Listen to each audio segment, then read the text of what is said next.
खबर यमुनानगर से है, जहां आज देशव्यापी हड़ताल के चलते यमुनानगर में विभिन्न विभागों की सेवाएं प्रभावित रही। वहीं कन्हैया चौक पर बड़ी संख्या में कर्मचारियों ने केंद्र सरकार के खिलाफ नारेबाजी की। प्रदर्शन में पुरुषों के साथ साथ भारी संख्या में महिलाएं भी शामिल रही।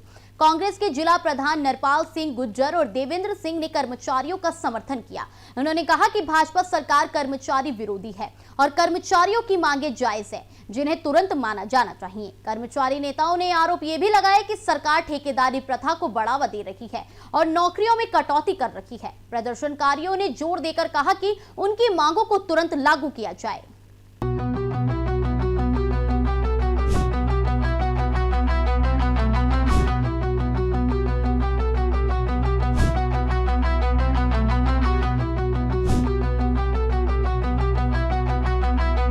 आज देश भर में जो है 12 जो है ट्रेड यूनियन है, उन्होंने जो है देश भर में हड़ताल की है और कांग्रेस पार्टी का सारे देश में इस हड़ताल को समर्थन है। और जैसा कि इन्होंने बीजेपी गवर्नमेंट ने नया लेबर कोड लागू करना चाहती है, पास कर दिया। लेबर कोड लागू होने से जो है ना तो जो काम के घंटे हैं वो भी 12-14 घंटे काम करना पड़ेगा और ना कोई ये यूनियन नहीं बना पाएंगे, कोई भी मजदूर यूनियन नहीं बना पाएगी और भी बहुत उसमें खामियां हैं। तो हम तो ट्रेड यूनियन के साथ है कांग्रेस पार्टी। जब तक ये लेबर कोड रद्द नहीं होते, कांग्रेस पार्टी ऐसे समर्थन करती रहेगी।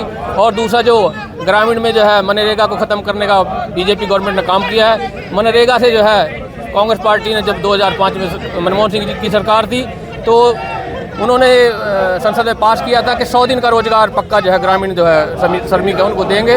तो बीजेपी ने अब जो है उसमें जो मनरेगा को रद्द करके उसकी जगह जी राम जी कानून ले आया। तो अब कांग्रेस पार्टी इसके लिए लगातार संघर्ष कर रही है और जब तक जी राम जी जो विधेयक रद्द नहीं होता तब तक कांग्रेस पार्टी संघर्ष करती रहेगी। देखिए, आज ट्रेड यूनियन के द्वारा पूरे भारतवर्ष में राष्ट्रव्यापी हड़ताल का आह्वान किया गया है और हमारी अखिल भारतीय राष्ट्रीय कांग्रेस ने इस हड़ताल को अपना समर्थन दिया है। और आज जिला कांग्रेस कमेटी शहरी और यमुनानगर ने भी अपना समर्थन सभी ट्रेड यूनियन को आज यहाँ दिया है और उनकी जो भी मांगे हैं वो भारत सरकार पूरी करे। जिस तरीके से अभी पार्लियामेंट में लेबर कोड्स बिल लाया गया है वो पूर्ण रूप से मजदूर विरोधी है, किसान विरोधी है। तो जितनी भी इनकी मांगे हैं, अभी आपने देखा मनरेगा को ख़त्म कर दिया गया है। मनरेगा एक ऐसी स्कीम थी, एक ऐसा कानून था जो गरीबों को अधिकार देता था 100 दिन के रोज़गार का, उसको भी आज भारतीय जनता पार्टी सरकार ख़त्म कर रही है। तो इन सभी मांगों को लेके आज सभी ट्रेड यूनियन यहाँ इकट्ठा हुए हैं और कांग्रेस पार्टी का पूर्ण रूप से समर्थन है और उनके साथ खड़े हैं। मेरा नाम जर्नैल सिंह सांगवान, अखिल भारतीय किसान सभा का जिला अध्यक्ष हूँ मैं। मेरे साथ हैं महिपाल सोडे जो सर्व कर्मचारी संघ के जिला प्रधान, इंटक के जिला प्रधान धर्मपाल जी और एटक के जिला प्रधान हरभजन सिंह संधू जी। आज का जो हमारी ये हड़ताल है इसकी हमने लगभग 2 महीने पहले घोषणा कर दी थी, क्योंकि देश में जो ये केंद्र सरकार जो नीतियां लेकर आ रही हैं, चाहे किसानों के बारे में, मजदूरों के बारे में है, दुकानदारों के बारे में है, या जो भी नीतियां हैं इनकी, वो सारी की सारी जन विरोधी हैं। अभी सरकार नया एक बीज बिल लेकर आई, उस बीज के ऊपर भी कारपोरेट का अधिकार। बिजली बिल लेकर आ रही है, वो स्मार्ट मीटर योजना, वो भी उसके ऊपर भी कारपोरेट का अधिकार। इसके अलावा हमारे जो ट्रेड यूनियन अधिकार हैं, जो इनको 4 लेबर कोड में बदल दिया और 12 घंटे का टाइम इन्होंने कर दिया वर्किंग आवर्स, ये कैसे चलेगा। इसके अलावा नई शिक्षा नीति, उसको सांप्रदायिकता से भर दिया शिक्षा नीति। अब ये सरकारी स्कूलों को बंद करने की योजना है। अभी 2-3 दिन पहले भी आपने देखा होगा, सरकार ने एक बयान दिया हरियाणा में कि 8 लाख तक जिनकी इनकम है उनके बच्चे प्राइवेट स्कूल में पढ़ेंगे और प्राइवेट स्कूल में जो बच्चे पढ़ेंगे उनको 1100 रुपया पर स्टूडेंट दिया जाएगा। और सरकारी स्कूल में नाम बदल दिया ना PM स्कूल, उसमें 500 रुपया पर बच्चा लगाया जाएगा। इसके अलावा जो जनता के ऊपर हमले हैं, अभी आप देख रहे हो लगभग 1 लाख बुजुर्गों की पेंशन काट दी उन्होंने।